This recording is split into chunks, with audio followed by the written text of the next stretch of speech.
હવે જોઈએ સ્વાધ્યાય 4.14. આકૃતિમાં 4 કિલોગ્રામ દળના એક કણનો સ્થાન સમય આલેખ દર્શાવેલ છે. એ t<0 સમયે, t greater than 4 સેકન્ડ સમયે અને 0 થી 4 સેકન્ડની વચ્ચેના સમયે કણ પર લાગતું બળ શોધો.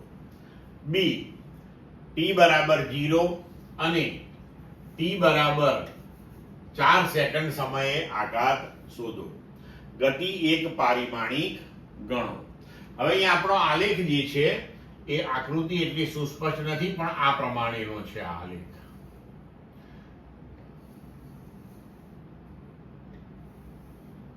આ પ્રમાણેનો આપણો આલેખ છે. તો હવે અહીંયા જુઓ, આપણે આલેખ પરથી આપણે જોઈ શકીએ છીએ કે 0 કરતા નાનો સમય એટલે કે 0 ની પહેલાના સમયે કણ પોતાનું સ્થાન બદલતો નથી. મતલબ કે કણ સ્થિર છે. કણ સ્થિર છે તો પછી કણ પર લાગતું બળ શૂન્ય છે. તેવી જ રીતે તમે જુઓ કે 4 સેકન્ડ પછીના સમયે પણ આલેખ જે છે એ દર્શાવે છે કે કણનું સ્થાન બદલાતું નથી, એટલે કે કણ સ્થિર છે. તો એ કિસ્સામાં પણ કણ પર લાગતું બળ શૂન્ય થઈ જશે.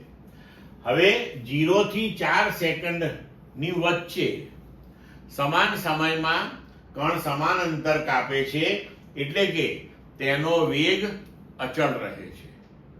હવે વેગ અચળ છે તો પ્રવેગ શૂન્ય થઈ જશે, બરોબર. અને જો પ્રવેગ શૂન્ય હશે તો એ કિસ્સામાં પણ તેની પર લાગતું બળ શૂન્ય હશે, બરોબર.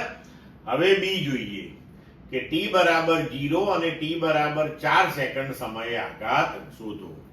આઘાત એટલે વેગમાનનો ફેરફાર. તો હવે જુઓ, પહેલા જોઈએ t બરાબર 0 સમયે બળનો આઘાત, બરોબર છે. તો t બરાબર 0 સેકન્ડ ની પહેલાની ક્ષણે t બરાબર 0 સેકન્ડની પહેલાની ક્ષણે તેનો વેગ શૂન્ય છે અને t બરાબર 0 પછી તરતની ક્ષણે તેનો વેગ જે છે એ શું થશે? OA રેખાનો ઢાળ થશે. એટલે કે 3/4 બરાબર 0.75 મીટર પર સેકન્ડ. હવે બળનો આઘાત એટલે વેગમાનનો ફેરફાર, બરોબર. તો અંતિમ વેગમાન માઇનસ પ્રારંભિક વેગમાન, તો mv minus mv0 m4 v.75 m4 v00. તો આ થઈ ગયું 3 ન્યૂટન ઇન્ટુ સેકન્ડ. હવે જોઈએ t બરાબર 4 સેકન્ડ સમયે બળનો આઘાત. તો જુઓ, 4 સેકન્ડની પહેલાની ક્ષણે કણનો વેગ કેટલો છે? તો કે OA રેખાના ઢાળ જેટલો, બરોબર છે. તો તેનો પ્રારંભિક વેગ જે છે એ 0.75 મીટર પર સેકન્ડ થયો. હવે 4 સેકન્ડ પછી તરતની ક્ષણે પદાર્થ સ્થિર છે, એટલે કે તેનો વેગ શૂન્ય થયો. હવે ફરીથી આપણે જોઈએ કે બળનો આઘાત એટલે વેગમાનનો ફેરફાર, એટલે અંતિમ વેગમાન માઇનસ પ્રારંભિક વેગમાન.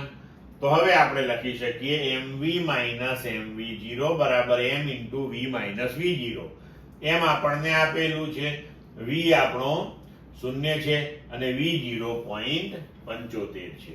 તો m4 શૂન્ય અને 0.75 એટલે આપણો જવાબ થશે -3 ન્યૂટન ઇન્ટુ સેકન્ડ. ક્લિયર મિત્રો?